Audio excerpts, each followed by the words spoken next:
Good morning friend. আজকে আপনাদের একটা নতুন জলখাবার দেখাবো। এটা হলো বিটরুটের পরোটা। তো এটা আমি কিভাবে বানাচ্ছি সেটা আমি আপনাকে একটু বলতে চাই।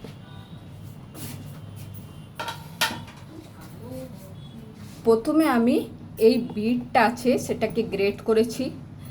তারপরে এটার মধ্যে আমি এটাকে একটু কড়ায় তেল দিয়ে আর একটু রসুন আর আদা বাটা দিয়ে একটু ভেজে নিয়ে বিটগুলো দিয়েছি।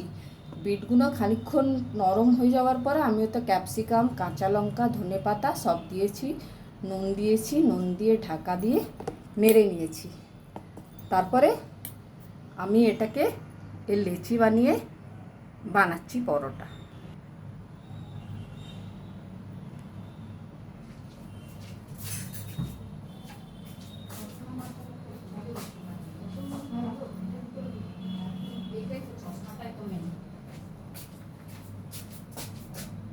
এক মিনিট।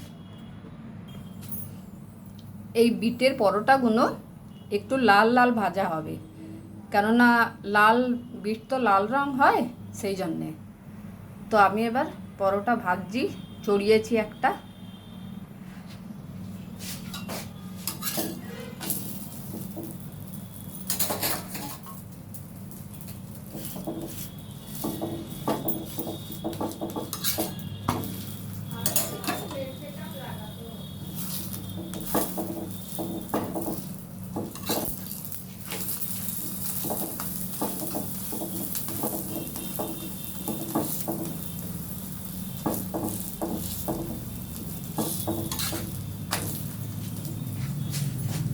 আমার পরোটা ভাজা হচ্ছে, দেখুন এরকম লাল করে এর ফিলিংগুলো সব বেরিয়ে আসছে। পরোটাগুলো মোটামুটি আমার ভাজা হয়ে এসছে।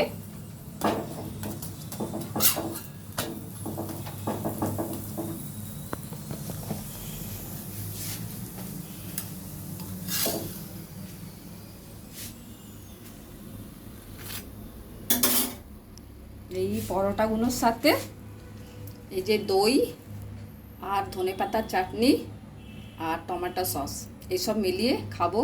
এগুলো দিয়ে খেলে পরোটাটা খুব ভালো লাগে। Thank you.